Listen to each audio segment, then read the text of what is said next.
He started fundraising at the tender age of 4, selling clementines to raise money for the victims of an earthquake in India. Today, he is UNICEF Canada's child representative. He's traveled the world and raised millions of dollars for those in need. So how does he do it? Well, he's also written a book titled Making Change, Tips from an Underage Overachiever. And his name is Bilaal Rajan. And he, along with his father, Bilaal Rajan, are here in our studios to talk to us. Welcome to both of you. Thank you. Thank you for coming in. So I have to start with this book. Tell me a bit about the book and what was your inspiration and reasons for writing it? Well, the book is separated into two parts, one about fundraising and the other about principles that can maximize young people's true potential. And it wasn't a what that actually inspired the book, it was a who. And Mahatma Gandhi once said, "Be the change you want to see in the world."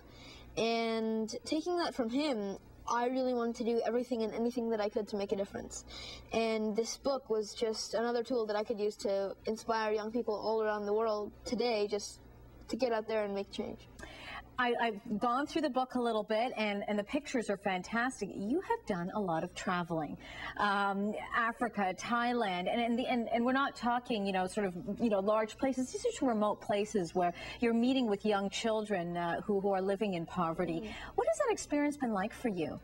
Well, it's been great to see how much we have done, but also good to see how much we can do, so that I can come back here to Canada and talk to schools, talk to everyone and anyone that will listen about how much we still need to do. It's also been very motivating to go there and see the state that these young people are in, these children are in, and to be able to realize how much that we have here, how we have a roof over our heads, an education, and so many other things that we take for granted. Dad, I'm going to pose the next question to you. What has this experience been like? You're looking at your son. He's 12 years old. He's accomplished amazing things. How do you feel about what he's done so far? Well, Angie, the first thing that comes to my mind, and I think my wife will echo the sentiment, is that we're very, very blessed. That's the first thing.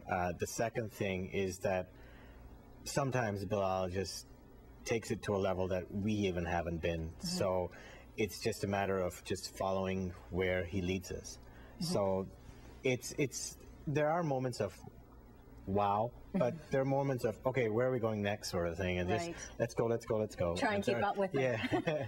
And that's exactly where I feel and how I feel about it. Take me back to that moment when he was 4 years old. A massive earthquake had hit India, and he came to Mom and Dad and said, I need to do something. Let's do something. And you came up with the idea of selling clementines. So take me back to that moment and sort of what was going through your mind. I mean, he was only 4. Well, that's the part that really hit us, was he internalized it very, very well. And what happened was that he took the idea of things happening to other people, and then he internalized it to say, well, how would it affect me if I was in that situation? And that's not what you really expect from a 4-year-old.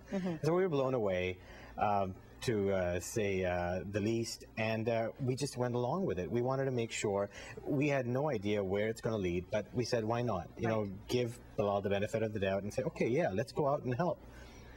Dad, do you ever wonder that he's put a lot of pressure on himself and sometimes he might need to take a step back?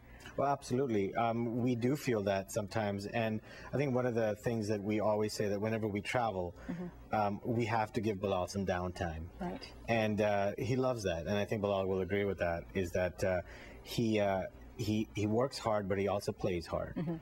And that's exactly what he does. And do you and your wife usually travel with him? I mean, absolutely. He's a minor, so right, of course. We have to. Of course. Any concerns about his safety when he's out in remote areas?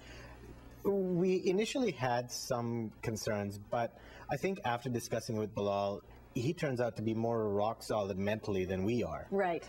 And so after a couple of times, we just said, okay, let's just go. Now we've got this book that we know that's going to be made available in bookstores and online. Bilal, it's always a pleasure to sit down and chat with you. You never cease to amaze me. So thank you so much for coming in to talk to me. And Mr. Rajan, a wonderful pleasure. Thank you for sharing your thoughts with us today. Thank you for having us. We really appreciate it. And keep it here on Omni News, as there's more coming up after the break.